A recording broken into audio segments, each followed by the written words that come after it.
D Phoenix. Ow! Rock and roll. Okay, cool. See, and now it's out of the way. We can just push that aside and just get on with our banter. Hey guys, you are watching and listening to the Groove Zone's Convos on what? Did you just say something, or did I just totally mess that up? I'll tell you, I've been having some inner ear issues. I don't know what the deal is, but it's been kind of freaking me out a little bit. Yeah, let's try that one more time. Actually, hang on. I'll get a little cup of my cider, apple cider here. Okay, here we go. Guys, you are watching and listening to Convos here on the Groove Zone's X Vibe Radio.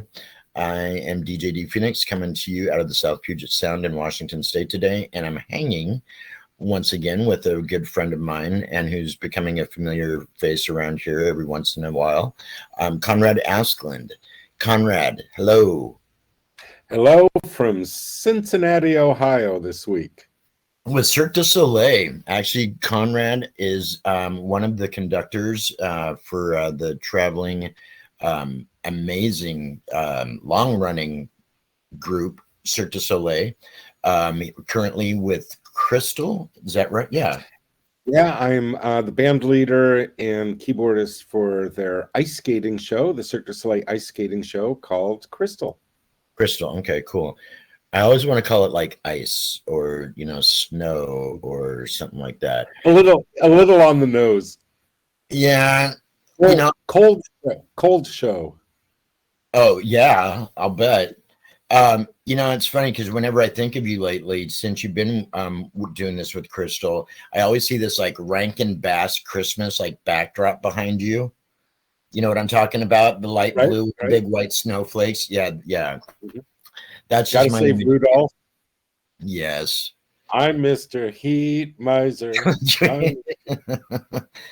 There you go. There's your inspiration for a new holiday album.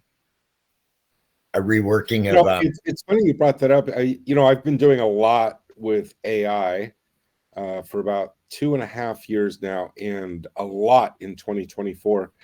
And there was a whole series of AI videos that I did specifically in the style of Rankin Bass. Really? Those 1960s animated stop motion. Yeah. Yeah, because it's a very familiar kind of look. With the AI videos, the ones that were most popular was doing in the style of classic Disney, Pixar, Hanna-Barbera, and Rankin Bass. I don't know if it's Rankin Bass or Rankin Bass, but yeah. Bass. I think it's Rankin Bass. Rankin Bass. Rankin Bass. I wonder what would have happened if they probably wouldn't have been as popular if they would have been Bass Rankin. There's probably a reason. It's all about the bass. Right. It's a regional thing. Yeah, he was out back Bass Rankin. That was really messed up. Never mind. You're in Cincinnati, Ohio, the home of WKRP. I wonder if that building actually exists. Oh, that's right. Yeah. Herb Tarlick. CONRAD, why do I know this stupid crap right off the top of my head? It's like, good grief. I remember that show. Oh my gosh. Yeah, Johnny Fever and Venus Flytrap, and don't remember Lonnie Anderson's name in it. Face? Name. Yeah. Yeah, I know. All I remember is just her figure and her hair. Women had a lot. Anyway, enough of those 70s sitcom conversations. So what's it like on the tour so far? When we last spoke here recently, you guys were just actually leaving the next day. Yeah, we were. So this year, we or in 2024, we started in North America, and then we went to the Middle East, and then 4 months in South America. We were in Sao Paulo, Rio de Janeiro, and Santiago, Chile. And now we're doing the last 2 legs of the tour in North America. So United States and Canada. And we started at Christmas in Quebec City. And then we went to St. George. And now we're back in the United States, Cincinnati, Ohio. Nice. And how long are you guys there for? We're in most places for 1 week, so we'll Okay. be here 1 week. I think next week we go to Toledo, then we're in Toledo. Illinois. Yeah, Toledo, Ohio. Now that would be Klinger, right? From MASH. Was Wasn't it? he from Is Toledo? that We're going to 70 sitcoms. I think he okay? was from Toledo. Okay. MASH was a little out of my league. I actually, I remember as a small child, I voted to not like any of the shows that my dad did because I didn't, and it kind Okay. of stuck. So like MASH, Star Trek, never will be a Star Trek fan for that exact reason. You just broke my heart. I'm Okay. sorry. I know. Well, guys, thanks so much for tuning in today. It's been a great run. Yeah.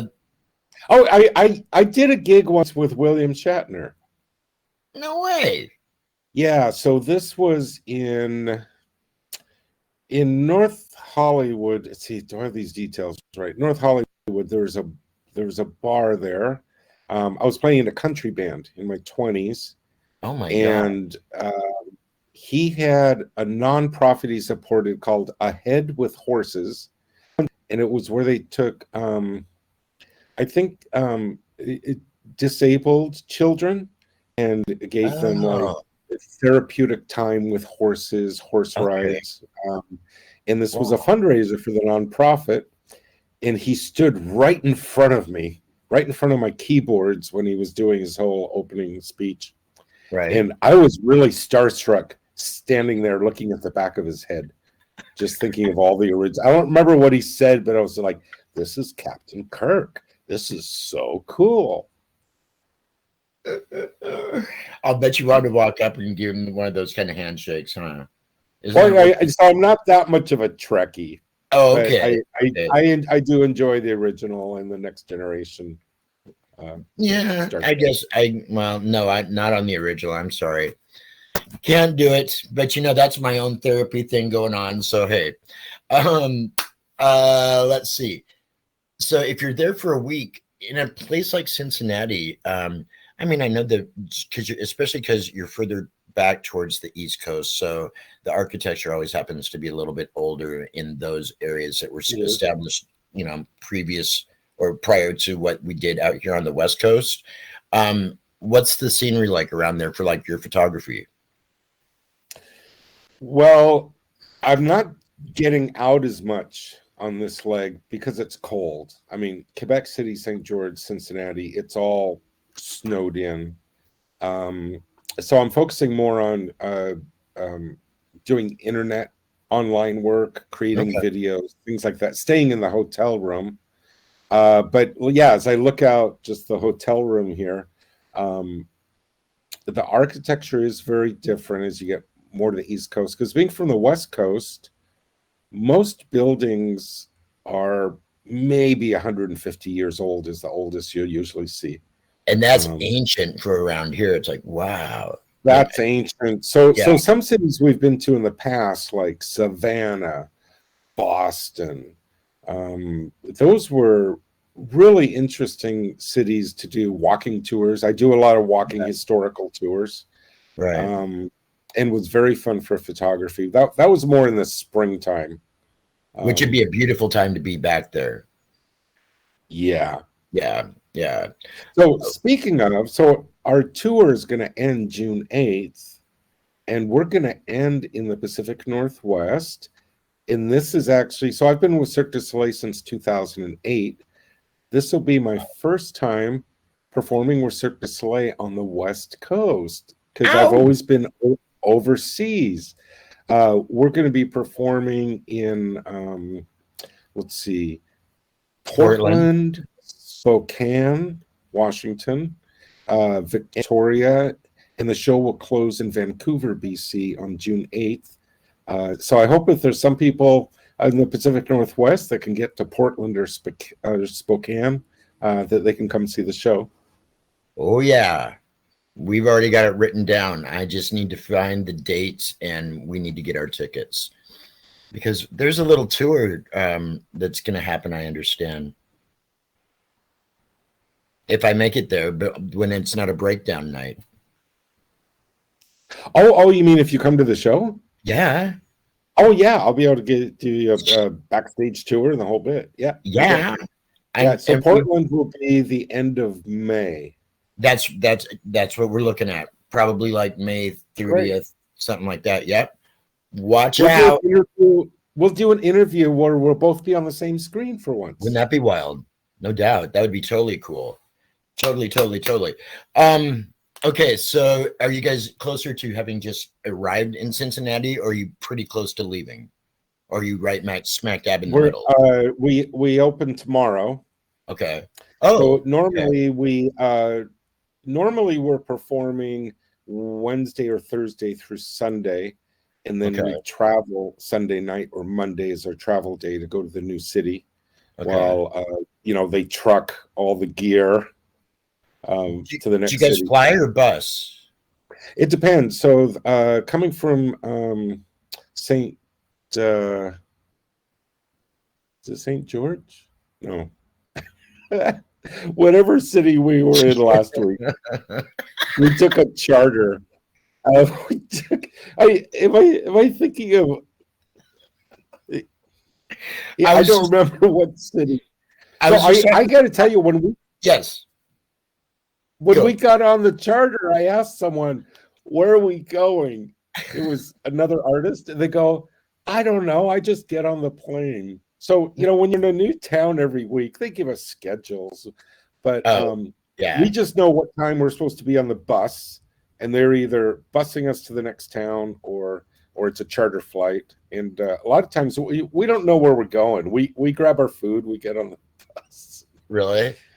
Yeah, and then we have 2 or 3 days off in a nice hotel room in whatever city we're in. Right. Hopefully you can acclimate enough that you'll kind of get an idea of where you're at and what time zone. And yeah, that's funny. It's funny too, because I was just talking less than an hour ago to Ivan Dorashek of Men Without Hats, and he said the same thing. I don't know what it was, but I'd asked him something about when Safety Dance was actually just starting to break. And I watched that video last night, and it's still a cool video, isn't it?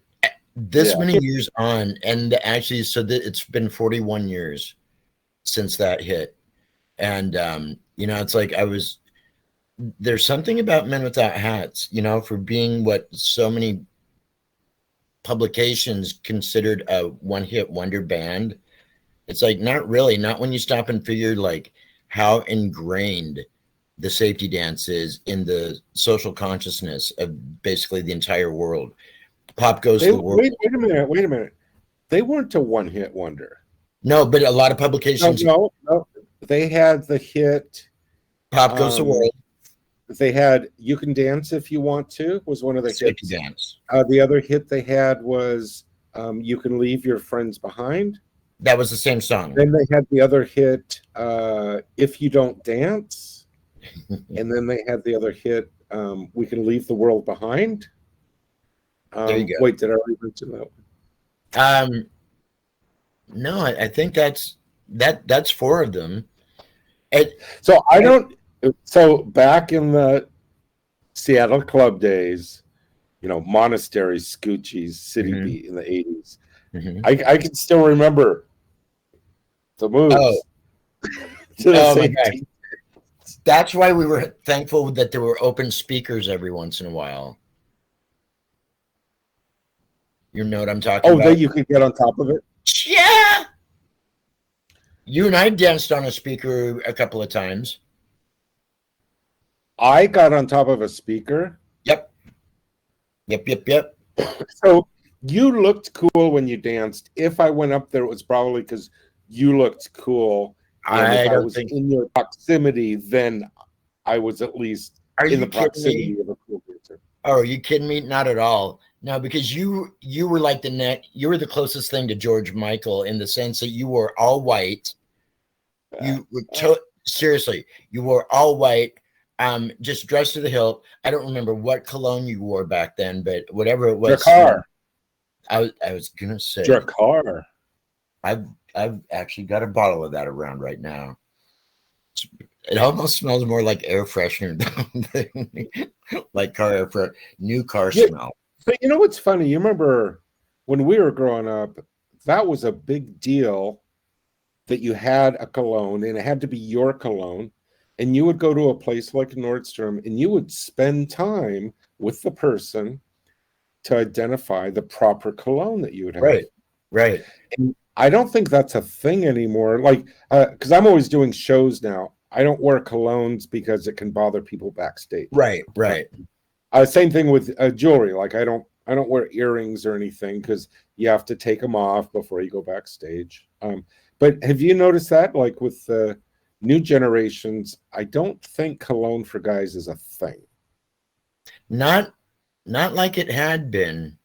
And I don't know, maybe it's just that, are we that far out of the loop? Or, I mean, I know that, what is it? The fragrance place that everybody just loves, Victoria's Secret, you know, has an amazing line of fragrances for women.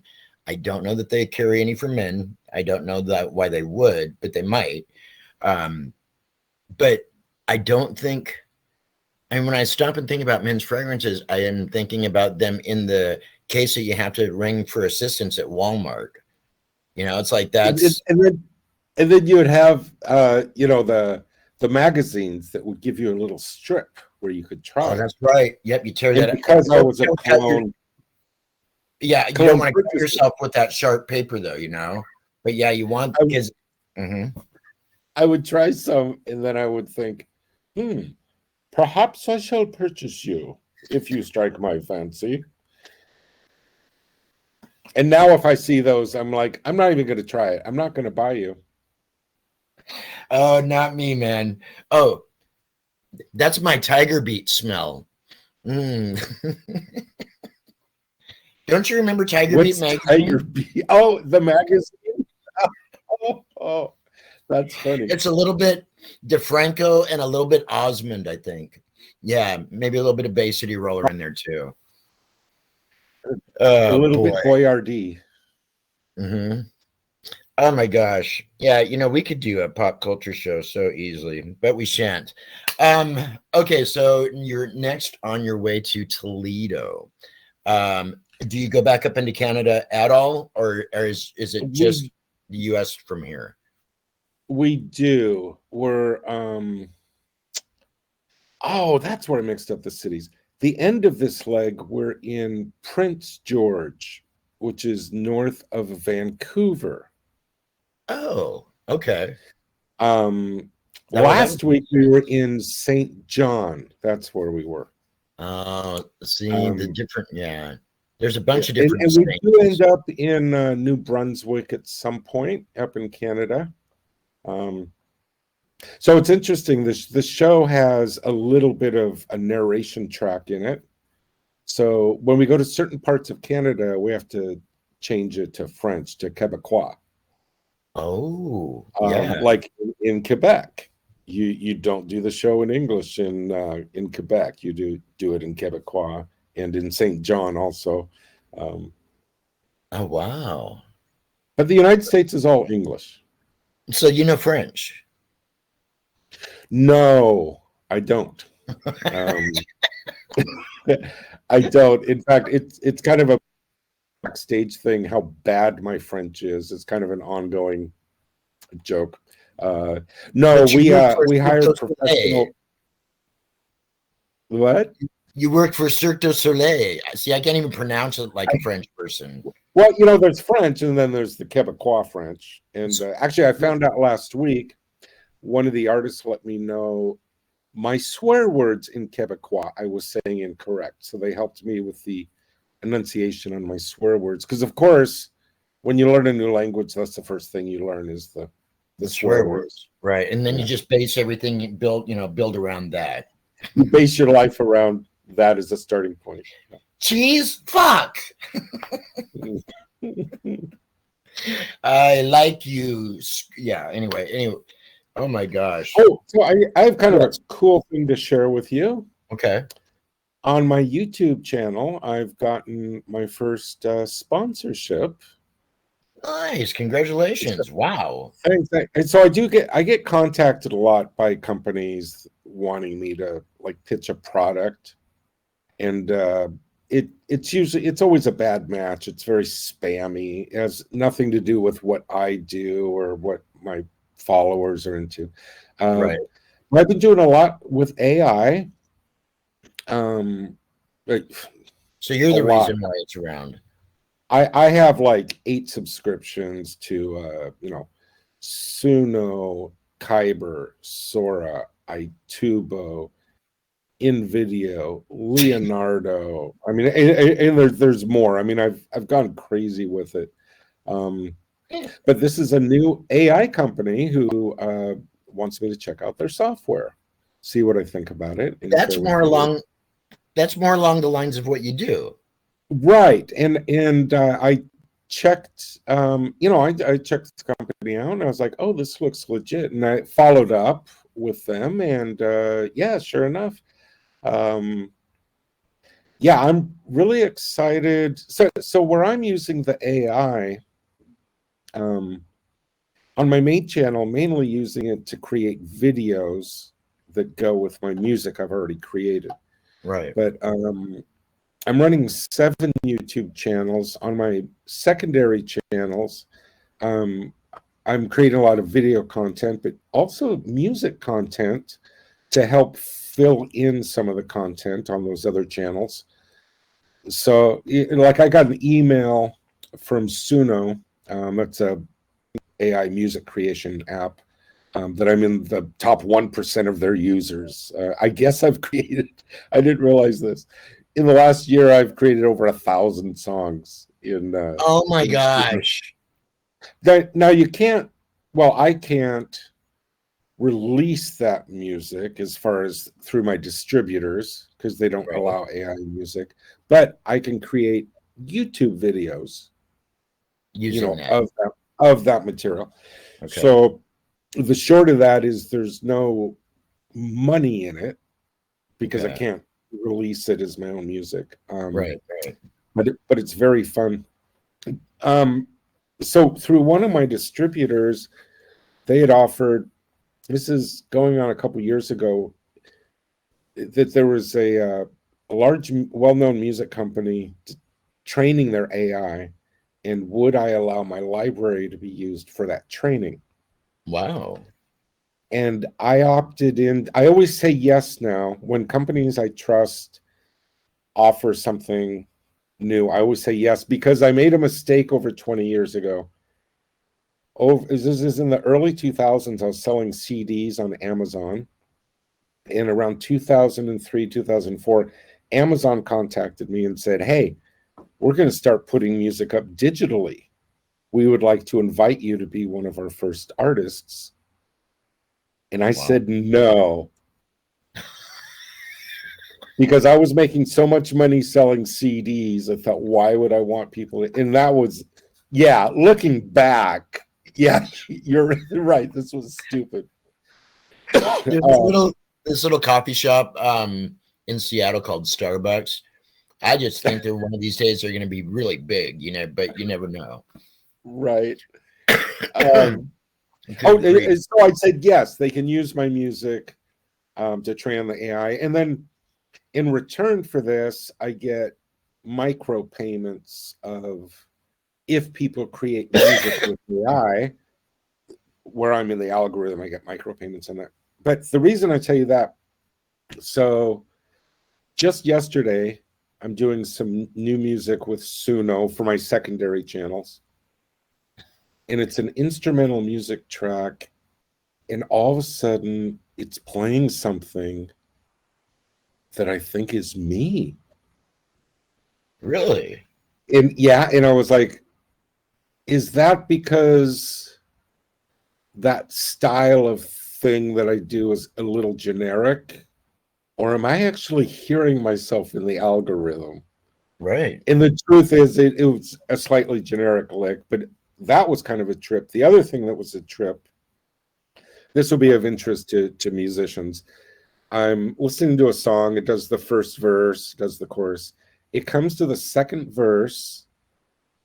It starts with the same chords, but then it throws in chord substitutions as a variation of the first verse. And musicians will know what I'm talking about. This was like, instead of going to the 5 chord, it was going to the flat 7 and then the 4 chord with the 3rd in the bass. It really tripped my ears out to hear AI on the fly throw in chord substitutions. A year ago, I would have never heard that. Right. But these are little things I'm seeing just in the last year of how AI is just exponentially improved in its understanding of music and music theory. It's alive. It's alive. And then the other thought that hit me is I'm hearing the AI just in seconds come up with a lick that's similar to something I would play.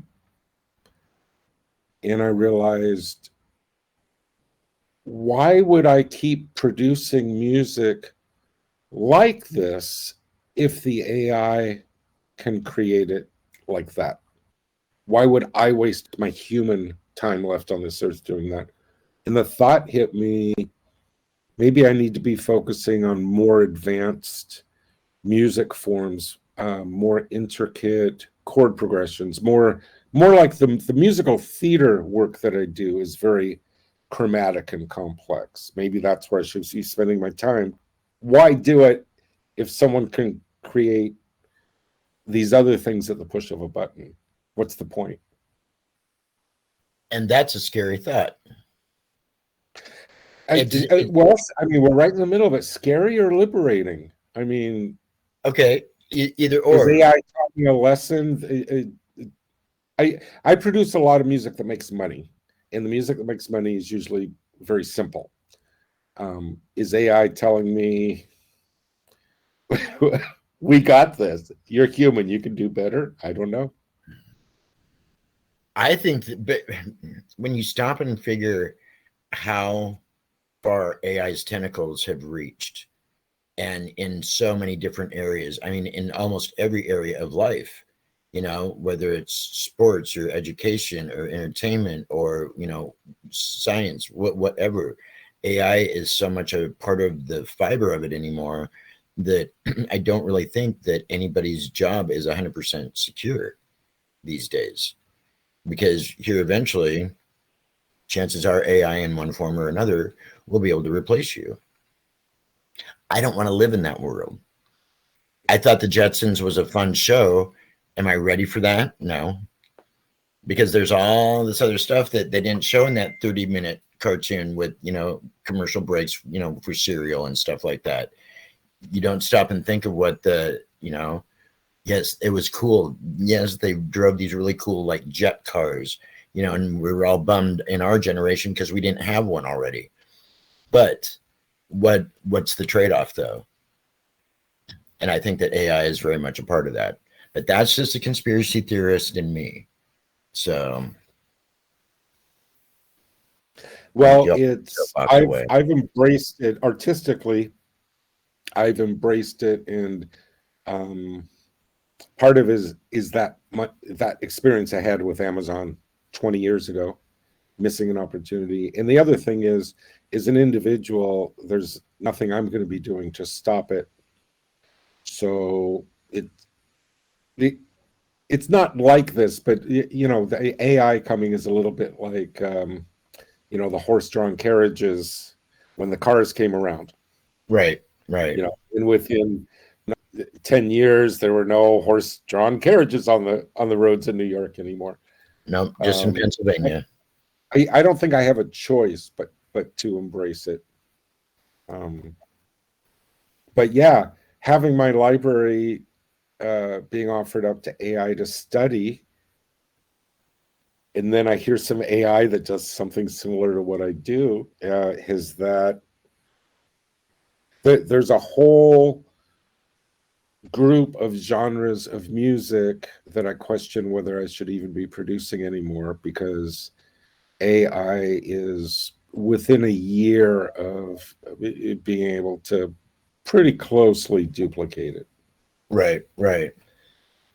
Now, just out of curiosity, would that be like either the rap or hip hop genres that you play around with from time to time? So some of this was hip hop, Okay. um, and also in the areas of dance music, Okay. Okay. K-pop, acid house kind of styles. Yeah. Okay. K-pop. So with the videos I was doing a year ago, I could do like these 3-second clips, and I was doing a lot with cartoon animations and with classic comic book horror and suspense type videos. This is on my secondary channels. Okay. And we would do these 3-second looping clips. And that was really cool. I mean, I probably released 800 of those last year. Well, now with Sora, I can do 10-second clips, and I can even put in a storybook prompt where it starts with one action, and then a certain number of seconds in that 10 seconds, I can have it do something jumps out of a window, whatever, a secondary action. There's already a marker there that you can't click yet as of early 2025 to go 20 seconds. And this is at 1080p. Okay. I can only go 10 seconds. Eventually, you'll be able to go 4K, 20 seconds. Then you'll be able, eventually you'll be able to do these 5-minute actual story scripts. Yeah. So one idea I have is, because now I'm taking my existing music and putting AI stuff to it. Okay. And some people enjoy it, and I am getting a little bit of pushback. Some people don't like the AI. The other concept I'm kind of looking to explore in 2025 is creating AI videos and then writing music to that. So it's kind of first. It's film scoring, but I'm film scoring to original AI video that I've developed. So there's a little bit of chance in there. Right. What's the AI going to create? How's that going to affect the kind of music I create? Right. That kind of interplay to me seems very, very exciting to explore. Wow. But it's like there's an endless field of opportunities and different avenues that you can discover, and wild. Well, it'll be interesting to see. Oh gosh, one thing about any of our conversations anymore, they sure have a tendency to fly by quickly. We've got just under 10 minutes left. And by the way, guys, I want to thank you again for tuning in today. You are watching the Groove Zone CONVOS here on the Groove Zone Network, and also hearing us on X-Vibe Radio. I'm DJ D Phoenix out of the South Puget Sound, and we're hanging today with Cirque du Soleil's CONRAD ASKLAND. And Conrad and I have just been catching up. Thank you again for putting time aside, as always. Totally always a pleasure with you. And I'm so looking forward to the end of May. So is my friend Missy, who you will be meeting. Actually, Missy and I will be coming, and we're both very excited. You knew Missy like I knew Missy, you would. I don't know. What is that from? What is that from? What is that from? I know it's not. Oh, that's an old, I don't know, 1930s vaudeville song. But who was the girl they were talking about? If you knew, not Zelda. If you knew, I don't remember. Well, there's some homework for you in and amongst all your other projects. No, not really. Anyway, yes, it's been a pleasure as always. Because you're coming up on that area here in the near future, what do you think of this drone situation? I have wild stuff. I have no opinion on it. No opinion on it. Okay, I think that's probably safe, but a little trippy. We had somebody out here just a week or so ago flying one, and it's like, don't know what they were thinking, but anyway. Okay, so no opinion. Well, let's see. So much for that. What was the last book that you I was going to go down the list of typical, fan-based questions, but we won't. Let's see. So what does the rest of the day hold for you? What you got going on today? Oh, it's all AI. I'm going to be working on more AI videos and Okay. putting my music to different AI videos. This is new for me. I'm exploring anime styles Okay. because I'm working on kind of K-pop, acid house, uh, dance and hip hop grooves. So the anime in kind of fits with the techno. Right. I like anime and steampunk visuals. I think are very fun.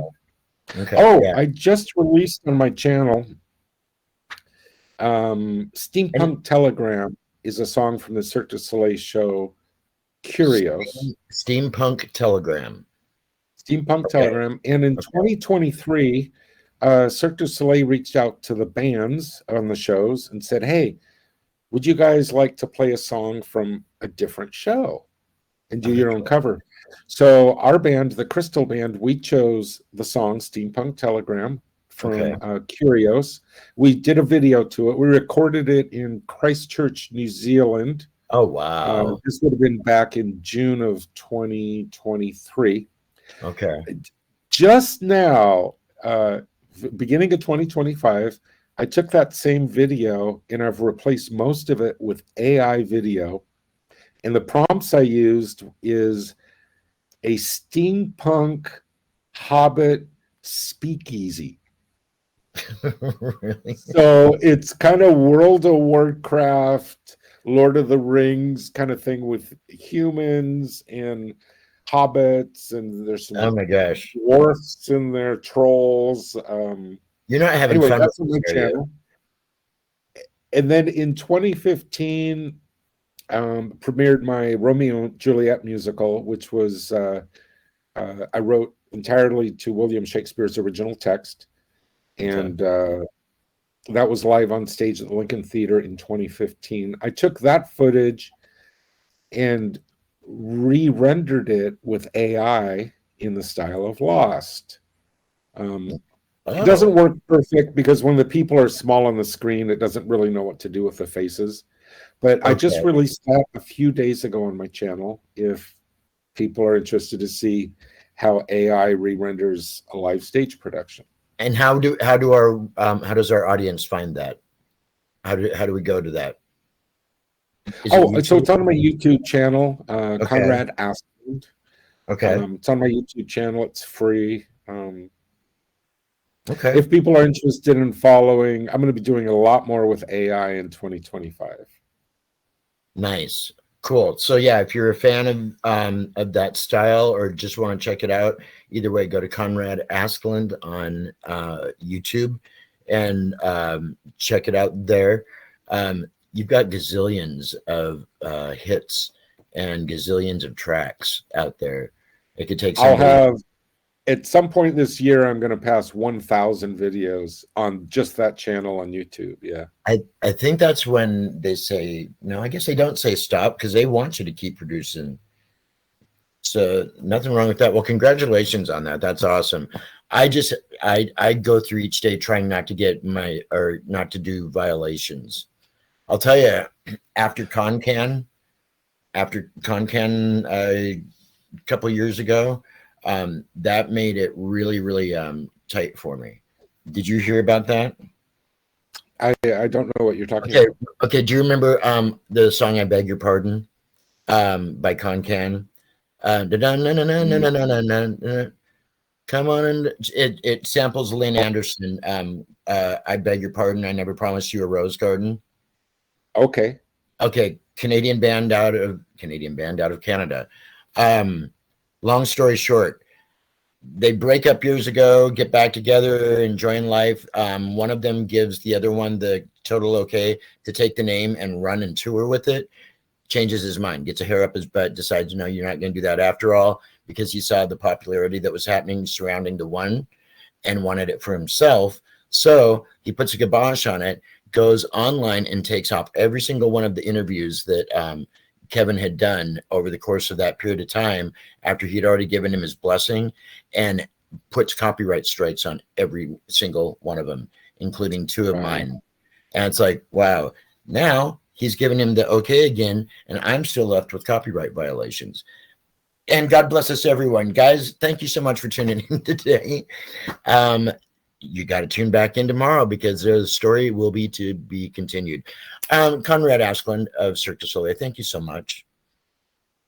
Great talking with you again. Great talking with you as always. How about a word to the world? What do you got to say to everybody? Oh, something deep and profound or light and merry. The first thought that I had, I can't say because it's politically divisive. Oh, yeah. God forbid. We are all blessed in different ways in our lives. Count your blessings. I've heard that somewhere before. Well, it's not original. Oh, that's okay. And count your blessings. I hope you've got a good day ahead. Sounds like you're going to be engulfed in AI stuff. So I'm going to be in AI world. Okay. Well, just come back out every once in a while and say hi. Speaking of which, it's harder to come back. Well, yeah, only if you're Carol Ann and you're in Poltergeist. Other than that, though, come on. Here's the light.